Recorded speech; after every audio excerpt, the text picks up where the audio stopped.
Channel it's me hello pharmacist channel देख रहे हो आप। और इस वीडियो में हम लोग बात करेंगे फार्माकोलॉजी की वे मोस्ट इम्पोर्टेंट क्वेश्चन जो कि एवरी 5 ईयर में कवर किए गए हैं, वो भी इस सॉल्यूशन पेपर से जो कि एवरी एग्जाम में बहुत ही ज्यादा इम्पोर्टेंट और मोस्ट इम्पोर्टेंट फेवरेट है एग्जामिनर्स की, क्योंकि इस क्वेश्चन पेपर में बताया गया है वो सभी क्वेश्चन जो एग्जाम में जरूरी आने हैं। 5 ईयर में हर साल वो क्वेश्चंस रिपीट हुए हैं जो कि आपके सामने है। प्रीवियस ईयर के सॉल्यूशन पेपर खुद सॉल्व करोगे। इस वीडियो में मॉडल पेपर 2015, 16, 17, 18, 19 तक के ऑल क्वेश्चंस को अगर आप अटेम्प्ट कर लोगे तो एग्जाम में बहुत ही आसान तरीके से बहुत ही अच्छे से पास हो जाओगे।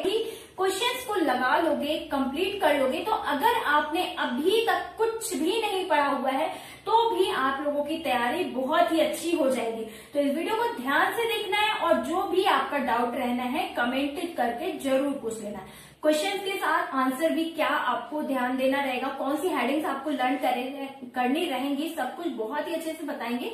और हाँ, वीडियो अच्छा लगे लाइक शेयर सब्सक्राइब जरूर करना है नेक्स्ट सब्जेक्ट के क्वेश्चन पेपर की तैयारी करने के लिए। और क्या रिस्पॉन्स रहना है कमेंट ना।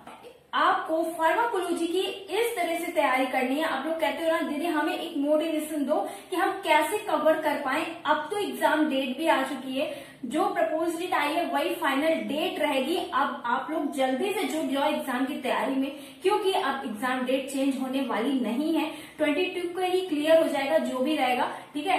तो आपको एग्जाम डेट से टेंशन नहीं लेना है कि एग्जाम डेट फिर से आएगी, फिर से होगा, कुछ भी नहीं होगा। डेट पे डेट नहीं आने वाली है, यही एग्जाम डेट रहेगी, क्योंकि जुलाई आ चुका है बेटा, जुलाई आ चुका है। और जुलाई में एग्जाम स्टार्ट हो गए, मेरे खुद एग्जाम स्टार्ट हो गए, तो हमारे पास भी ज्यादा टाइम नहीं रहेगा। इस वजह से मैंने सोचा पहले ही आप लोगों को कवर कराना स्टार्ट कर दूं, नहीं तो आप लोग की तैयारी नहीं हो पाएगी। जो मेरे सभी प्यारे भाई बहन मेरे भरोसे हैं, तो मुझे आप लोगों की तैयारी करानी है। और आप लोग पूछते हो ना दीदी ऐसा कोई मोटिवेशन दो मुझे कि मैं अपना पढ़ पाऊं, तो आप लोगों के लिए ये बहुत ही अच्छा मैं मोटिवेशन लेके आई हूँ।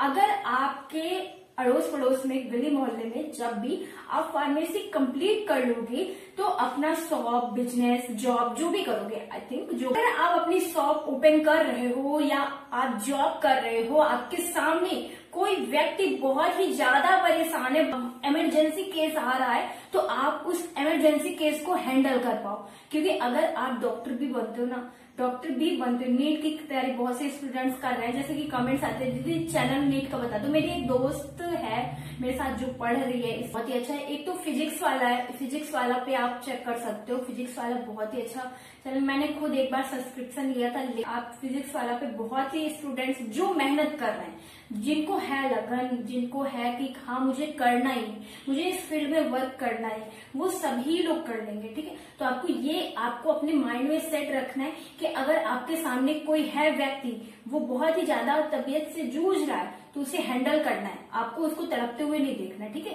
आपका इतना माइंड तेज होना चाहिए उस समय कि आपको कौन सी मेडिसिन उस व्यक्ति को देनी है कि उसकी जान बच सके। हर एक इमरजेंसी केस को आप हैंडल कर सकते हो एज अ फार्मासिस्ट, ठीक है, फर्स्ट एड दे सकते हो। तो इसी मोटिवेशन के साथ आपको अपनी फार्माकोलॉजी को बहुत ही अच्छे से पढ़ना है, क्योंकि फार्माकोलॉजी में दवाइयों के बारे में बहुत ही अच्छे तरीके से बताया गया है। और जो भी डाउट रहना है, आपकी दीदी ने आपके लिए पहले से ही subject wise subject, topic wise topic बहुत ही अच्छे से समझा रखा है, उन्हें कवर करो जाके एग्जाम में बहुत ही अच्छे से। वो क्वेश्चन 101% पूछा ही जाएगा और एग्जाम में काफी बार आता है, काफी बार एग्जाम में आप खुद सॉल्व करके आओगे ना एग्जाम पेपर, तब देख के बताओगे कि हाँ दीदी ये क्वेश्चन आया था, आपने बताया था। भाई मैं वही इंपॉर्टेंट कवर करवा रही हूँ जो एग्जाम में आया है और आएगा भी। और एक फार्मासिस्ट को इमरजेंसी केस है ना, फार्मासिस्ट को पता ही होना चाहिए। तो वीडियो के ध्यान से देखना है, वीडियो अच्छा लगे आई रिक्वेस्ट यू लाइक से सब्सक्राइब जरूर करना है भाई, अगर चैनल पे नए हो। अगर आप नहीं करोगे तो कौन करेगा, कोई एंटरटेनमेंट चैनल नहीं है कि सभी आएंगे, सभी वर्ड के लाइक शेयर सब्सक्राइब करेंगे। एक फार्मासिस्ट से मैं यही उम्मीद रखती हूँ कि अगर आप एक फार्मासिस्ट को हेल्प करोगे तो आपकी हेल्प अपने आप होगी, क्योंकि कर भला तो हो भला।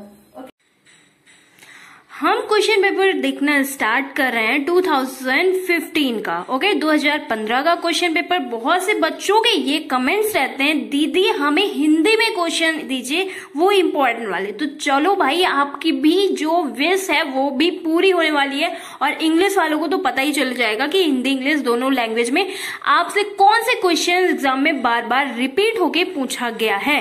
फर्स्ट नंबर क्वेश्चन यहाँ पे देख रहे हो, हिंदी में लिखा हुआ है drug absorption, various process of drug absorption. देखिए इंग्लिश में ना शॉर्ट में लिखा हुआ है और हिंदी में बहुत बढ़ा चढ़ा के, मतलब कि कुछ वर्ड्स ऐसे भी हैं जो कि आपको खुद नहीं समझ में आएंगे कि वो आखिरकार है क्या पूछ रहा है। तो आपको हिंदी इंग्लिश दोनों मिक्स करके लिखना है बे, और मिक्स करके समझना है। ये नहीं कि अब हिंदी में ही फ्लो में बह चले जा रहे हो, ठीक है। तो various process of drug absorption, क्या क्या डिफरेंट प्रोसेस रहते हैं दवाइयों का एब्जॉर्ब होने में बॉडी में, ठीक है। तो इसके बारे में फर्स्ट क्वेश्चन पूछा गया है, जिसके बारे में यहाँ पे आंसर लिखा हुआ है। और सीक्वेंस से हम लोग सभी क्वेश्चंस को अटेम्प्ट करेंगे, सॉल्व करेंगे, जो इंपॉर्टेंट है आपके लिए वो भी बताएंगे। और बहुत ही ज्यादा स्पीड में कवर करेंगे, क्योंकि वीडियो नहीं तो बहुत लंबी हो जाएगी और हमारा फोन कवर नहीं कर पाएगा। तो दवाइयों का जो वो होता है, एब्जॉर्प्शन होता है, वो सेल मेम्ब्रेन के द्वारा होता है। देखिए इंपॉर्टेंट है जो वो हाईलाइट है। तो जो मेरे भैया है जिनसे मैंने बुक लिया है, उन्होंने खुद पढ़ा हुआ है और मैंने भी उन्हीं से पढ़ा था। तो फिर देखिए कुछ हाईलाइट है, आप अच्छे से पढ़ सकते हो, उसको समझ सकते हो। नेक्स्ट आपको हेडिंग डालनी। बहुत से बच्चों के कमेंट्स आते हैं ना, मुझे हेडिंग कैसे डालनी, और हेडिंग डालने से ही आपको मतलब कि आप एग्जाम की कॉपी को क्लियर बना सकोगे और बता पाओगे कि हाँ आपने लिखा क्या है। तो ये हो गया इसका इंट्रोडक्शन, जो भी डेफिनेशन डाल के आप लिख सकते हो। और यहाँ पे देखिए इसका हेडिंग है सिंपल डिफ्यूजन, ठीक है। तो इसके बारे में यहाँ पे अंडरलाइन है, बहुत ही अच्छे से आप समझ सकते हो कि यहाँ पे लिखा क्या हुआ है। तो यहाँ पे जो दवा का एब्जॉर्प्शन हो रहा है वो वाइब्रेशन प्रोसेस, मतलब कि पैसिव डिफ्यूजन प्रोसेस से हो रहा है, ठीक है। इसके बारे में ये बताया गया। नेक्स्ट आपको हेडिंग डालनी है एक्टिव ट्रांसपोर्ट प्रोसेस, इसके बारे में देखना है। ये जो मेथड होता है वो स्लेज मेम्ब्रेन द्वारा फिजिकली जो होता है वो स्वतंत्र, मतलब कि एक्टिव रहता है, ठीक है, स्वतंत्र रहता है। और ये कैरियर मॉलिक्यूल से कलेक्ट होके अपना एक पार्ट बनाता है, जिससे कि दवा का एब्जॉर्प्शन हो पाए। थर्ड नंबर हेडिंग है पोनिसाइटिस, इसके बारे में बहुत ही छोटा सा लिखा हुआ है। आप जो आपको इंपॉर्टेंट लगे, सिर्फ और सिर्फ जितना आपको इंपॉर्टेंट लगे उतना ही पढ़ना है। पूरा कहानी छापने की जरूरत नहीं है, सिर्फ इंपॉर्टेंट पढ़ना है, तभी जाके पूरे सिलेबस को कवर कर पाओगे। नेक्स्ट हेडिंग आपकी ये रहेगी, एब्जॉर्प्शन डिस्ट्रीब्यूशन कैसे होता है पूरे बॉडी में। एक्वस, इनकी सॉल्युबिलिटी क्या है, बहुत ही अच्छे से हाईलाइट है, बताया गया है। अगर जो दवा दी जा रही है वो सॉलिड है, ठोस है, तो उससे पहले इसका एक्वस सॉल्युबल होना जरूरी है, मतलब कि होना ही है, प्रोसेस है, ठीक है, जिससे कि ये वाटर में जल्दी से सॉल्युबल हो जाती है, ठीक, एब्जॉर्ब हो जाएगी। नेक्स्ट हेडिंग है यहाँ पे आप कंसंट्रेशन ऑफ ड्रग, कि कुछ दवाइयां ऐसी होती हैं जो बहुत ही जल्दी एब्जॉर्ब हो जाती हैं और वो जाके सीधे ब्लड में एक्ट करने लगती है, ठीक है। नेक्स्ट हेडिंग आपकी रहेगी यहाँ पे मॉलिक्यूलर वेट, मतलब कि कितना, कौन सी डोज देना है, कौन सी दवा देनी है, मॉलिक्यूलर वेट पे डिपेंड करेगा, ठीक, प्रोटीन वगैरह कुछ भी। नेक्स्ट आपकी हेडिंग डालनी है केमिकल सब्सटेंस, केमिकली कैसा केमिकल रिएक्शन आ रहा है, स्टोमक में कैसे एक्ट कर रहा है, ज्यादा एसिडिक तो नहीं है, ठीक है, ये देखना है। फिजिकल स्टैंडर्ड्स ऑफ ड्रग, ठीक है, लिक्विड एब्जॉर्प्शन की जो इसकी एबिलिटी है, क्षमता है, ज्यादा है।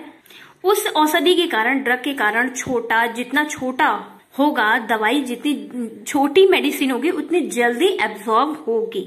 कॉम्प्रेस टेबलेट की तुलना में लार्ज जो टेबलेट है उनका एब्जॉर्प्शन अधिक होता है, ठीक है। Blood supply to air absorption, जिस स्थान पर एयर पर रक्त, मतलब कि ब्लड सप्लाई अधिक होता है, वहां पर एब्जॉर्प्शन रेट जो होता है वो बढ़ जाता है, हाई हो जाता है, इंक्रीज हो जाता है, ठीक, ये भी लिख सकते हो।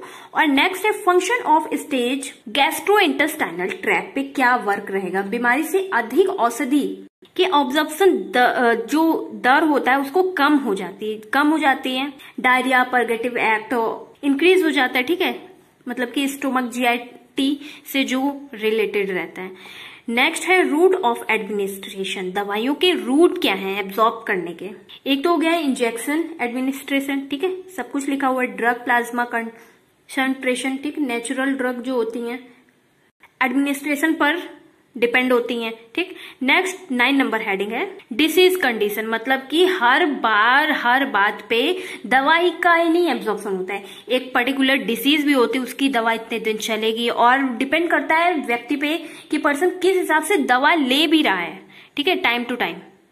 तो ये हो गई इसकी हेडिंग्स जो आपके लिए बहुत ही ज्यादा इंपॉर्टेंट थी। अगर आप हेडिंग भी लिख लोगे, जैसे कि मैंने बताया आपको बहुत शॉर्ट में बताया, अब अगर इतनी सारी हेडिंग डालोगे ना तो उसमें लिख ही लोगे, इतना मुझे आप पे विश्वास है। इतनी सारी अगर 9 हेडिंग आप लर्न कर लोगे तो आप सब कुछ लिख लोगे और बहुत ही बेस्ट करके आओगे। और ये इंपॉर्टेंट क्वेश्चन है भाई।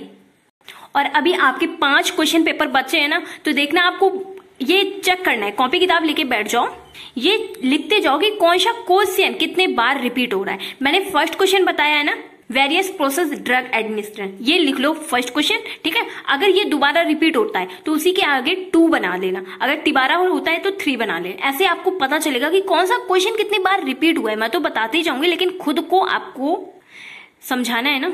नेक्स्ट क्वेश्चन देखते हैं, लोकल एनेस्थेटिक, बहुत ही ज्यादा इंपॉर्टेंट है, एग्जाम में बार बार पूछा गया है, मतलब कि ये बहुत ही ज्यादा फेवरेट है। तो लोकल एनेस्थेटिक से आपसे ये समझना है कि लोकल है मतलब कहीं पे भी, किसी पर्टिकुलर जगह पे, किसी एक जगह पे, ठीक है, उसको ट्रीट करने के लिए लोकल एनेस्थेटिक दवा का यूज करते हैं। जैसे कि स्किन, किसी हाथ में एक ही जगह पर्टिकुलर कहीं भी चोट लग जाए, ठीक है, तो यहाँ पे यही पूरी कहानी लिखी हुई है कि किसी भी पर्टिकुलर एक जगह को ट्रीट करने के लिए लोकल एनेस्थेटिक, मतलब कि मुख्य रूप से औषधि सतही तंत्रिका तंत्र पर वर्क करती हैं, तो उन्हें लोकल एनेस्थेटिक कहते हैं। ठीक है, अब देख लीजिए इनके क्लासिफिकेशन, ये शॉर्ट क्वेश्चन में पूछा गया है। ठीक है, क्लासिफिकेशन लिखना जरूरी है और बहुत ही इजी, बहुत ही आसान तरीके से छोटा सा है लिखा हुआ है। ठीक है, क्लासिफिकेशन लोकल एनेस्थेटिक वर्गीकरण क्लासिफिकेशन लिखना है। ठीक, पहला तो हो गया नेचुरल में क्या आता है, कोकीन। ठीक, सेकंड नंबर पता है, जब मैं कोकीन पढ़ती हूँ ना तो मुझे वो हमशक्ल मूवी है कोकीन के पराठे, वही याद आ जाता है, कोकीन के पराठे, बहुत ही ज्यादा हंसी वाली मूवी। लेकिन अभी आपको नहीं देखना है, आपको ये याद रखना है कि एग्जाम देने के बाद देखना है, वैसे आप लोगों ने देखा ही होगा भाई। सेकंड नंबर है क्लासिफिकेशन आपका सिंथेटिक नाइट्रोजेनियस कंपाउंड, थर्ड नंबर है synthetic non nitrogen, fourth number है मिसलेनियस ड्रग जैसे कि क्लोव ऑयल, फेनल। ठीक है, ये हो गया। तो शॉर्ट क्वेश्चन में पूछा जाएगा तो इतना आपको क्लासिफिकेशन लिखना है और फिर इस दवा के बारे में आपको कौन सा लिखना है वो भी इंपॉर्टेंट है। इनमें से ये कोकीन वाला बहुत ही ज्यादा मतलब पूछा गया है और यही लिखा है स्टूडेंट्स ने और इजी भी है। ठीक है, तो इसके बारे में आपको थोड़ा बहुत 2-4 पॉइंट लिख लेना है, वही 2-4 पॉइंट ही है। कोकीन क्या है, कोकीन एल्कलॉइड है और ये एक लीव है, एरेथ्रोजाइलम कोका लीव है, लीव से मतलब पत्ती है। ठीक है, और ये सीएनएस को स्टिमुलेट करता है जिससे कि पेन हमारे ब्रेन तक नहीं पहुंच पाता है, मतलब कि इस पर्टिकुलर जगह पे पेन हो रहा है, एनेस्थीसिया यही वर्क करेगा ना। और सेकंड नंबर प्रोकेन। ठीक है, बहुत इजी है, सेम वही ऐसा ही लिखना है। अब नेक्स्ट बात करते हैं कोलिनर्जिक ड्रग, बहुत ही ज्यादा इंपॉर्टेंट है। कोलिनर्जिक ड्रग को पैरासिम्पथेटिक ड्रग्स भी कहते हैं। ये तो बहुत ही आपको रट्टा होना चाहिए एकदम, क्योंकि आप लोगों को मैं ये बता दूं कि जो शॉर्ट क्वेश्चंस आएंगे ना वो 20 क्वेश्चंस आएंगे। तो ये शॉर्ट क्वेश्चंस कहाँ से आएंगे, आपके यहीं से आएंगे। आप लोग पूछते हो ना दीदी हम शॉर्ट क्वेश्चंस कहाँ से पढ़ें, तो अगर आप किसी लॉन्ग क्वेश्चन को आप पढ़ के आ रहे हो, बहुत ही ज्यादा इंपॉर्टेंट जो एग्जाम में बार बार पूछा गया है क्वेश्चन, तो इसको पढ़ लोगे ना तो आपकी हर तरह से तैयारी हो जाएगी। शॉर्ट क्वेश्चन, लॉन्ग क्वेश्चन, अगर आप लॉन्ग पढ़ोगे ना तो शॉर्ट उसी में ऑटोमेटिक कवर हो जाएगा। अगर आप सिर्फ शॉर्ट पढ़ोगे ना तो फिर आपको पता नहीं उस समय वो याद रहे भी या ना याद रहे, क्योंकि शॉर्ट पढ़ोगे तो सिर्फ एक ही आंसर पड़ेगा मिलेगा। अगर लॉन्ग पढ़ोगे तो घुमा फिरा के कहीं से भी पूछा जाएगा, आपके माइंड में रहेगा कि हाँ ये इसी से कनेक्टेड है, रिलेटेड है। ओके, तो शॉर्ट क्वेश्चन रट्टा मारने की कोशिश नहीं करनी है, टॉपिक को समझना है, शॉर्ट लॉन्ग सब उसी में आ जाएगा। और ये जो कोलिनर्जिक दवाइयां होती हैं ये एसिटाइल कोलिन रिसेप्टर से मिलकर अपना इफेक्ट शो करती हैं। ठीक है, जो कि पैरासिम्पथेटिक इसको स्टिमुलेट करती हैं। स्टिमुलेट करने पर जो भी कोलिनर्जिक ड्रग इफेक्ट शो होता है उसको प्रोड्यूस करते हैं। ठीक है, इसका क्लासिफिकेशन यहाँ पे बहुत ही अच्छे से बताया गया है। हिंदी मीडियम वाले स्टूडेंट्स परेशान नहीं होना है इंग्लिश को देख के, इंग्लिश हिंदी दोनों मिक्स करके लिखना है बेटा, बहुत ही मतलब कि आपको ऐसे ही लिखना पड़ेगा। थोड़ी सी मेहनत तो करनी ही पड़ेगी। पैरासिम्पैथेटिक के 3 क्लासिफिकेशन है, कोलिन, एस्टर। इसका एग्जाम्पल है एसिटाइल कोलिन, कार्बाकोलिन, मेथाकोलिन और पिथाकोलिन। नेक्स्ट नेचुरल एल्कलॉइड में मस्करेनिक, एरिकोलिन, पिलोकार्पिन। ठीक है, ये है, बहुत इजी है, बस आपको अच्छे से देखना है इजी तरीके से। सिंथेटिक एल्कलॉइड में एंटीकोलिनेस्टरेज को डिवाइड किया गया, जिसमें 2 हैं, नेचुरल हो गया और एक सिंथेटिक हो गया। नेचुरल में फाइओस्टैग्मिन है और सिंथेटिक में नियोस्टैग्मिन। फाइओस्टैग्मिन, नियोस्टैग्मिन। ठीक है, बहुत ही इजी है, बस इतना याद कर लो आप, ये सब मत याद करो, बस इतना याद कर लो। ठीक है, और एक इनरिवर्सिबल में DPF, इसको याद कर लेना, मतलब कि डाइसोप्रोफाइल फ्यूरोफॉस्फेरस, इतना याद करना है। ठीक है, आपको टेब्यून याद कर लेना है इसको, और फिर आपको लिख देना है कि सभी anticholinergic, irreversible anticholinergic, organophosphorus compound and insecticide, pesticide and chemical warfare agent प्रयुक्त करते हैं। ठीक है, इतना आपको कोलिनर्जिक के बारे में लिखना है। और अगर आपसे पूछा जाएगा एंटीकोलिनर्जिक के बारे में, तो आपको बताना रहेगा इन औषधियों को parasympathetic blocker and cholinergic blocker agent कहा जाता है। और कोलिनर्जिक, एंटीकोलिनर्जिक दोनों में डिफरेंस याद रखना है। इससे शॉर्ट क्वेश्चन 1 नंबर वाला जरूर पूछा जाएगा, मेरे टाइम में भी पूछा गया था। आपको हमेशा 100% यहीं पे लिख के रख लेना, ये क्वेश्चन जरूर आएगा। यही कि कोलिनर्जिक और एंटीकोलिनर्जिक में डिफरेंस, जरूरी नहीं है कि आप कठिन पढ़ो, कुछ बेसिक पढ़ो, आसान पढ़ो, वो भी पूछा जाएगा। जरूरी नहीं है कि हर बच्चा बहुत ही ज्यादा डीप पढ़ने वाला ही पास हो रहा है। बेसिक पढ़ो आप, लेकिन पढ़ो जरूर। ठीक है, पढ़ना जरूरी है। इस प्रकार की औषधियां जो होती हैं वो acetyl choline muscarinic receptor action को ब्लॉक हो जाती हैं। ठीक है, एसिटाइल कोलिन एजेंट जो होते हैं वो parasympathetic nerve post ganglionic nerve ending पर कोलिन जो कोलिनर्जिक एजेंट रहता है उसके इफेक्ट को इनहिबिट कर देता है। ठीक है, तब जाके ये एंटीकोलिनर्जिक एजेंट अपना इफेक्ट शो कर पाता है, मतलब कि ये वर्क करता है। बहुत ही इजी लैंग्वेज में लिखा है, इससे आसान तो आपको कहीं नहीं मिलेगा, किसी भी यूट्यूब पे, चैनल पे, किसी भी बुक में नहीं मिलेगा। और कोई भी आपकी दीदी की तरह, आपके तरह, जिसको जैसे मैं समझा रही हूँ इतने प्यार से, अपने भाई बहन की तरह, वो सब पढ़ाने वाला भी नहीं मिलेगा। इसका क्लासिफिकेशन देखिए, नेचुरल एल्कलॉइड, एट्रोपिन लिख देना है, डी हायोसाइमस, बस इतना लिखना है। ठीक है, नेक्स्ट सेमी सिंथेटिक में होमाट्रोपिन लिख देना है, और उसी का सेम जैसा होमाट्रोपिन मिथाइल नाइट्रेट लिख देना है। ठीक है, सेम ही है। और next synthetic use for ophthalmic use में यूट्रोपिन साइक्लोपेंटोलेट लिख देना है। तो ये हुआ कोलिनर्जिक एंड एंटीकोलिनर्जिक।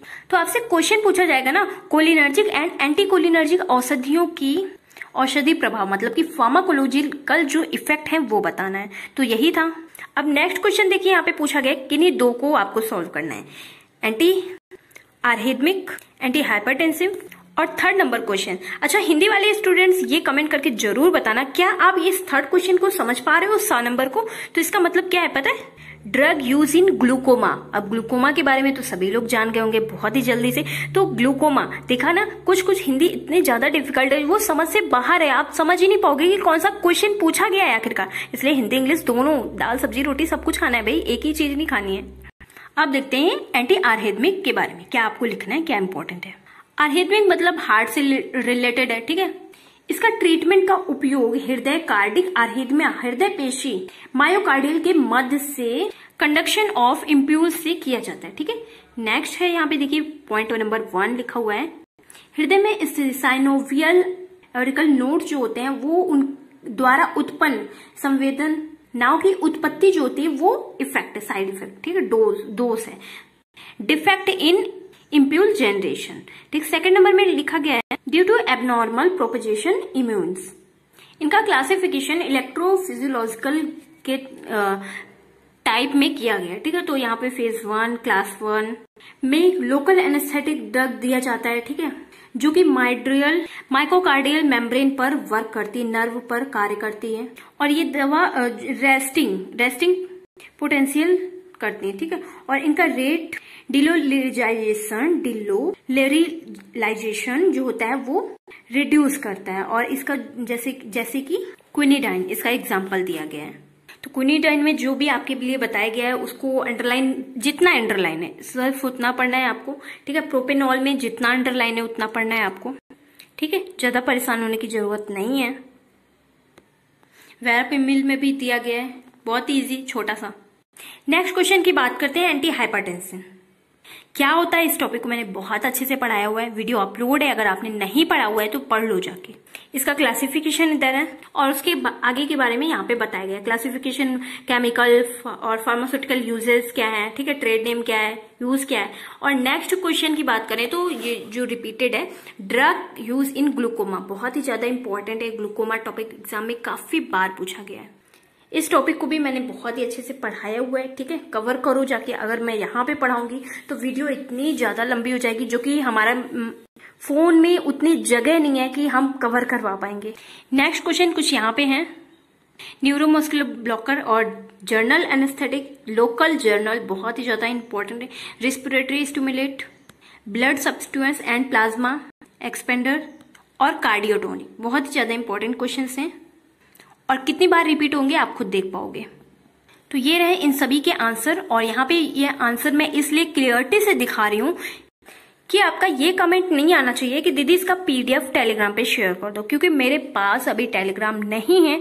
वीडियो को प्रेस करके आप आसान तरीके से पढ़ सकते हो और स्क्रीनशॉट भी ले सकते हो। अगर आपको अपना फोन में रखना है, फोन में भरना है, दिमाग में नहीं भरना है आपको। दिमाग में भरो भाई, दिमाग में रखो, पढ़ो इसी वक्त कि दोबारा हमें फिर से यही सब्जेक्ट ना देखना पड़े। दोबारा नेक्स्ट सब्जेक्ट को कवर करना है कि नहीं करना है।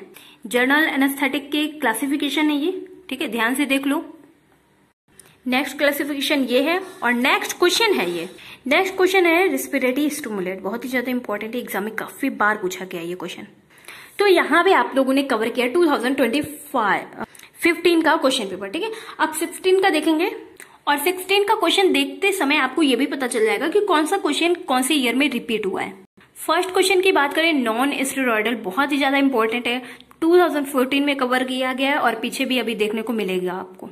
एंटीकोलिनर्जिक अभी 15 में कवर किया, 14 में है। लोकल एनेस्थेटिक आया, एंटीटेसिव एज ड्रग्स आया, ब्रांचियल डायलेटरी ये ज्यादा नहीं पूछा गया है।